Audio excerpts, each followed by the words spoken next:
Buenos días, bienvenidos y bienvenidos a su sesión del 19 de octubre del año 2020, su segunda clase de Psicología Industrial Organizacional. Aquí quiero destacar la importancia que existen dos determinantes para el desempeño efectivo de una organización. Y estos determinantes son la estructura de la organización y los procesos que tiene una organización. La estructura está muy relacionada con el organigrama, que es una representación visual de lo que cada quien hace en la organización. Y en los procesos existe una cosa que se llama el diagrama de los procesos, que es también una representación visual de cómo se lleva adelante un proceso desde su inicio hacia un fin. Nos vamos a concentrar hoy en esa representación visual de la estructura de la organización. Como ustedes saben, en psicología del personal existen muchos procesos que son el análisis y la evaluación de puestos, el reclutamiento, que es cómo atraer a la gente, la selección, que es cómo seleccionar a la persona más indicada para el cargo, después cómo colocamos y clasificamos a la gente, cómo lo entrenamos y desarrollamos, cómo hacemos que su desempeño sea cada vez más eficiente, cómo compensamos por el trabajo tan importante que están haciendo y después eventualmente la gente tiene que egresar de la organización y tenemos que tener siempre una auditoría de los recursos humanos. Todo eso que estamos mencionando tiene que ver con la unidad de psicología del personal. Nos vamos a concentrar entonces hoy en el análisis y la evaluación de los puestos y para ello vamos a ver el siguiente caso. Marcos López y Mariela Estrada se asociaron como consultores recientemente. Esos son los dos personajes que aparecen en la foto. Se conocieron mientras ambos cursaban el programa de especialización en desarrollo organizacional en la Universidad Católica Andrés Bello. Marcos es industriólogo y Mariela es egresada de psicología, ambos de la Universidad Católica. Mariela y Marcos asistieron a un evento gastronómico en Caracas donde se encontraron con María Blanca, que es la que está aquí abajo, una amiga de Mariela en sus tiempos de universidad. Durante la conversación entre los tres, María constata que Marcos y Mariela pueden asesorarle y servir como expertos en su emprendimiento denominado Catering a Tiempo, emprendimiento que lleva adelante con José Pérez. María les hace un recuento de su emprendimiento a sus consultores. Fíjense, Catering a Tiempo es una organización de servicios de catering que ofrece a clientes organizacionales servicios de almuerzo de lunes a viernes. Está ubicado en la planta baja de un edificio en el centro de la ciudad de Caracas, donde se preparan almuerzos que luego son distribuidos en organizaciones públicas y privadas que se encuentran ubicados en la zona. La empresa produce 1000 almuerzos diarios. 100 personas trabajan en esta organización. 30 de ellas se ocupan de la procura y la cocina de los alimentos. Hay 3 equipos de 10 personas con un jefe de cocina, 4 cocineros y 5 asistentes de cocina. 27 personas que son motorizados realizan el reparto de los servicios de comida bajo la supervisión de 3 que fungen como supervisores de equipo de 9 motorizados. 40 personas ocupan posiciones de personal de apoyo y directivo. Se organizan por departamento. Los departamentos son procura, producción, distribución, administración, legal, mercadeo y recursos humanos. Todos bajo una gerencia general que reporta a 3 accionistas. María es la gerente general y José coordina procura, producción y distribución. María pide a Marcos y Mariela que les haga un organigrama de la organización y las descripciones de puestos. Repito, María entonces le pide a los consultores Marcos y Mariela que les haga un organigrama de la organización y las descripciones de puestos. Ya hemos visto estas presentaciones, pero ustedes pueden volver a ver con estos hipervínculos que es un organigrama, cómo se hace un organigrama y qué es una descripción de puesto. Esto va a ser muy importante para que ustedes puedan darse cuenta de lo que estamos haciendo. Como tarea para su portafolio, usted hará el organigrama de la organización y la descripción del puesto de un cocinero, un motorizado o de un cargo de coordinación o gerencia. La fecha de entrega es el 27 de octubre. Puede consultar a esta asignación con su profesor de práctica.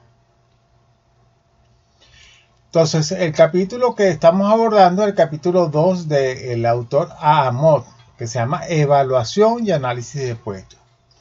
En el análisis de puestos tenemos varios aspectos como su importancia, sus descripciones, cómo se prepara, cómo se ejecuta el análisis, cuáles son los métodos alternativos. Mientras que la evaluación hay que determinar primero la equidad del pago interna, después la equidad externa y luego la determinación de la equidad de raza y sexo. Entonces detengámonos aquí. Hay que hablar de la importancia del análisis del puesto, de las descripciones, de su preparación, cómo ejecutar el análisis, cuáles son los métodos alternativos y otros métodos. Para hacer eso tenemos que escribir las descripciones de puesto, seleccionar el empleado, capacitarlo, planeación del poder personal, valorar el puesto, clasificación del puesto, evaluar el puesto, diseño del puesto, conformidad con los lineamientos legales y hacer un análisis organizacional. Las descripciones del puesto tienen enorme importancia. ¿Y cómo se describen? Primero, tenemos que poner el título del puesto. Después, hacer un breve resumen. Luego decir cuáles son las actividades de trabajo que las personas utilizan. ¿Qué herramientas y equipos emplean las personas para hacer el trabajo? ¿Cuál es el contexto que tiene el puesto? ¿Qué esperamos que se desempeñen en el trabajo? Información de cuál va a ser la compensación y cuáles son las competencias del puesto. ¿Cuáles son los pasos entonces para realizar un análisis del puesto? Lo primero es identificar las tareas que la persona realiza. Lo segundo es escribir específicamente las tareas. Como tercero, clasificar las tareas. El paso 4, muy importante, es determinar las casos básicas. ¿Qué se entiende por casos básicas? La letra K habla de knowledge, que es conocimiento. La letra S habla de skills, que son destrezas. La palabra A, que en inglés son abilities, en español significan capacidades, aptitudes con P. Y luego la O son de others, que son motivación, personalidad, actitudes y valores. Entonces el caso son competencias y especificaciones del puesto, son términos intercambiables. Es decir, la combinación de conocimientos, destrezas, capacidades y otras características es lo que denominamos competencia. Y el paso número 5 es seleccionar los instrumentos para evaluar esas competencias o para evaluar esa combinación de conocimientos, destrezas, habilidades y otras características. En este proceso que nosotros queremos determinar el valor de un puesto, tenemos que hacerlo en dos etapas. Primero, tenemos que determinar cuál es la equidad interna, es decir, estamos siendo realmente balanceados y estamos dándole la misma importancia a la gente que se lo merece dentro de la organización, y determinar la equidad externa, es decir, que nosotros estamos compensando dentro de nuestra organización de la misma manera como lo haríamos con una organización externa. También en algunas organizaciones, no suele ser en Venezuela, pero es importante que ustedes lo sepan, que de acuerdo al origen étnico y al sexo, se hagan también esas consideraciones.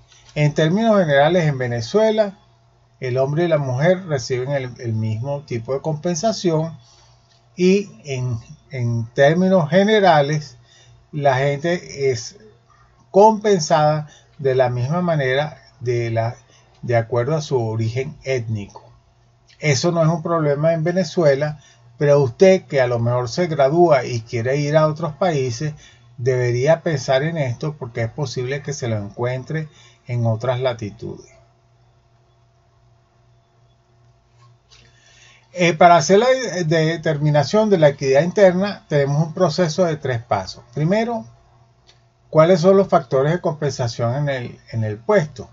Y ahí tenemos que considerar el nivel de responsabilidad, los requisitos de capacitación y experiencia, también las condiciones de trabajo, los requisitos de educación, las exigencias físicas que tiene el puesto y las exigencias mentales. Por ejemplo, no es lo mismo una persona que tenga un doctorado, cuyo valor le asignaríamos, por ejemplo, de acuerdo con este ejemplo, 200 puntos, que una persona que tenga educación secundaria o menor, que le asignaríamos 40 puntos.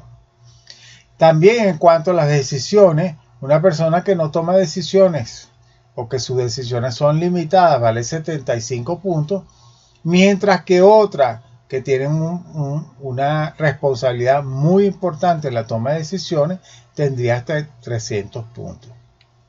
Entonces, este proceso que tenemos que hacer para toda la organización es lo que nos permite saber la importancia que tiene el puesto y las relaciones de equidad que tenemos que establecer a la hora de hacer la compensación.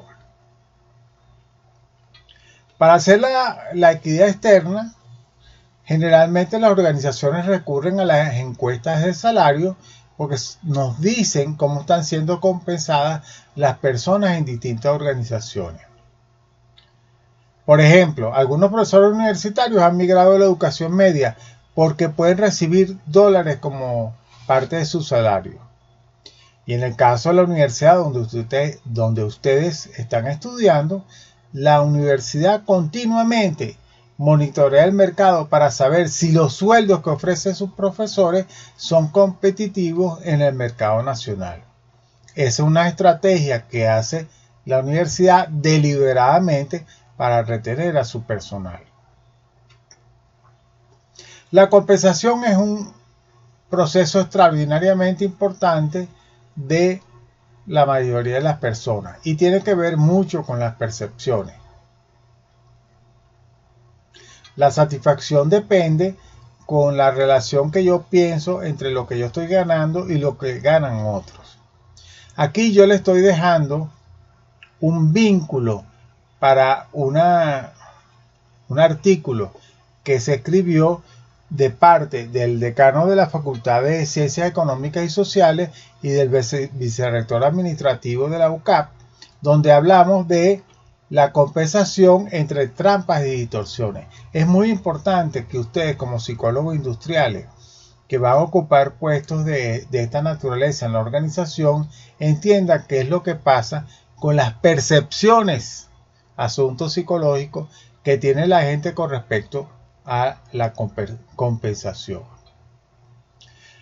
Del diccionario de la APA que ya les hemos mencionado, aquí tienen un conjunto de términos técnicos que es necesario que ustedes evalúen, traduzcan y entiendan sobre lo que es la compensación